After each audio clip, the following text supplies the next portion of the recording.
রাধে রাধে বন্ধুরা, আবার একটা ভিডিও নিয়ে চলে আসলাম। এটা কিন্তু অনেক বড় লং ভিডিও, তো তোমরা কিন্তু অবশ্যই করে পুরো ভিডিওটা দেখবে। অবাক হয়ে যেও না যে কি দেখাচ্ছে। তোমরা পুরো ভিডিওটা দেখলেই বুঝতে পারবে যে কি অসাধারণ একটা ভিডিও তোমাদের সামনে আমি নিয়ে চলে এসেছি। তো আজকে ছিল বৃহস্পতিবার সকালবেলায় আমার মেয়েকে কলেজে বাস স্ট্যান্ডে চাপানো হয়। তো চাপিয়ে যখন আসছিলাম, তো আমাদের বাড়ির সামনে না হসপিটালটা যে আছে, ওখানে যে কোয়ার্টারগুলো, ওখানের দৃশ্য এটা। তো আসার সময় দেখছিলাম খুব ভিড়। তো ভাবলাম ভিড়টা কিসের জন্য, যাই একটু। তো সামনে যখন গেলাম স্কুটিটা রেখে, গিয়ে দেখছি যে এই মহামহ দৃশ্যটা। বুঝতে পারছো এটা কিসের দৃশ্য বন্ধুরা? আশা করি তোমরা বুঝতে পারছো। তো পুরো ভিডিওটা দেখলে আরও ভালো হবে, যে পুরো দৃশ্যটা তোমরা দেখো, এদের মিলনটা কিভাবে হচ্ছিল। আর এইসব আমরা ছোটোবেলায় গল্প শুনতাম আমার মাদের কাছে, যে এগুলি আগেকার যুগেই নাকি দেখা যেত। আর সত্যি কথা, আমি কিন্তু কোনোদিনও নিজের চোখে এরকম দেখিনি। আমার লাইফে ফার্স্ট দেখেছি আজকেই। কারণ আমি শুনেছিলাম এই ধরনের অনেক গল্প আমার বাবা মার কাছে, বড় গুরুজনদের কাছে, কিন্তু আমি দেখিনি কখনো। তো সেই দৃশ্য সকালবেলা আমি দেখতে পেয়েছি। আমি তো ভীষণ ভীষণ ভাগ্যবান মনে হচ্ছিলো যে এরকম দৃশ্য দেখা যায় না।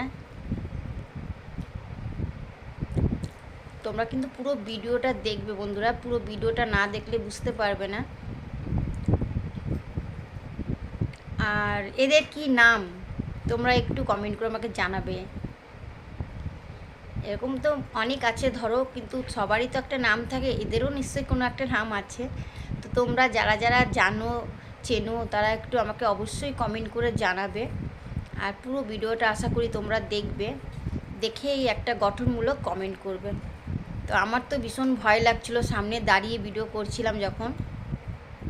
তো আমি একা না, সবাই ভিডিও করছিল, প্রচুর ভিড় হয়ে গেছিলো। তো ওই সময় এদের সামনে না থাকাটাই ভালো, এদের একটু ডিস্টার্ব হয়।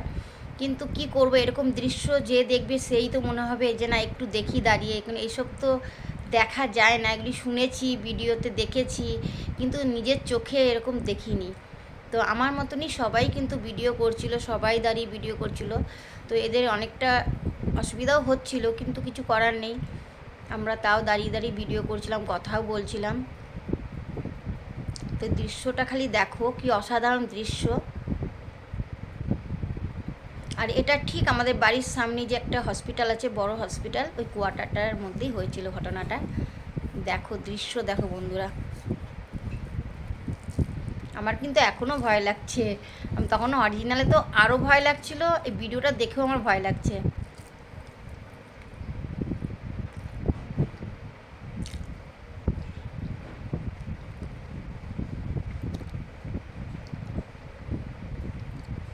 তোমাদেরকে বারবার বলবো পুরো ভিডিওটা কিন্তু দেখবে বন্ধুরা।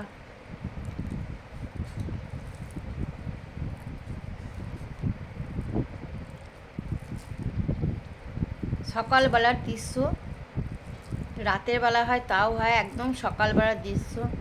চারিদিক থেকে লোক দাঁড়িয়ে ঘিরাও করে রেখে সবাই ভিডিও করছিল।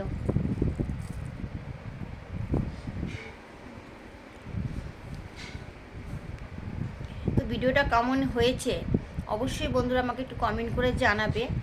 আবার চেষ্টা করব তোমাদেরকে এরকম ভিডিও যাতে শেয়ার করতে পারি। তো এরকম ভিডিও তো চাইলেই শেয়ার করা যায় না, ধরো এরকম ভিডিও যদি কখনো আমার সামনে আবার আসে, তো আমি অবশ্যই তোমাদের সঙ্গে শেয়ার করব। দেখো কেমন গোল হয়ে ঘুরে এক জায়গায় বসে আছে, দেখতে পাচ্ছ বন্ধুরা? কেমন ভয় লাগছে বলো তো? আমার কিন্তু ভীষণ ভয় লাগছিল, তখন মনে হচ্ছিল যদি ছুটে আসে তাহলে তো হলো। দেখো দৃশ্য দেখে গায়ে কাটা দিচ্ছে। আমি এখনো ভয় লাগছে আমার।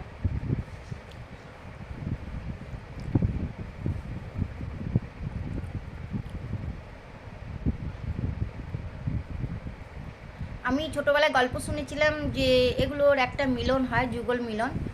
তো ওই মিলনটাই হয়তো হচ্ছিল, জানি না আমি। তো তোমরা কিন্তু অবশ্যই আমাকে কমেন্ট করে জানাবে।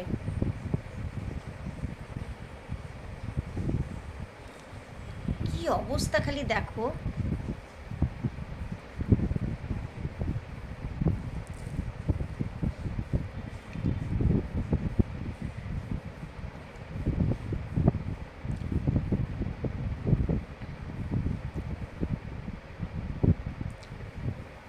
সময় না আমি পেছনে সরে গেছিলাম, কেননা এতটা ভয় লাগছিল, মনে হচ্ছিলো কি এক্ষুনি ছুটে চলে আসবে, জানো তো।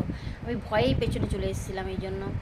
দিয়ে আবার আস্তে আস্তে সামনে যাচ্ছি, মানে ভয় লাগছে, আবার ভিডিও করছি, দেখছি, মানে কি বলবো তোমাদেরকে। দেখো পরিস্থিতিটা দেখো খালি।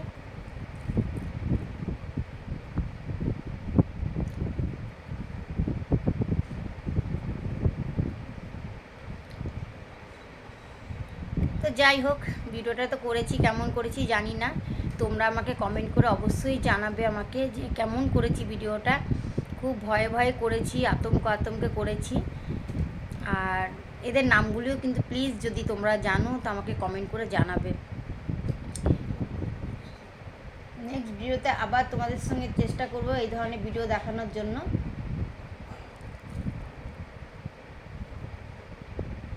দেখছো আমার কিন্তু এখনও ভয় লাগছে। আর আমরা এত ভিড় করে দাঁড়িয়েছিলাম বলে না ওদের খুব অসুবিধা হচ্ছিলো, ওদের খুব কষ্ট হচ্ছিলো, বুঝতে পারছিলাম আমরা। কেননা এরকমভাবে গোল করে ঘিরে ধরে রেখেছে সবাই, ওরা কোথাও যেতেও পারছে না, কিছু করতেও পারছে না। তো যাই হোক, এত পর্যন্তই থাকা, টাটা।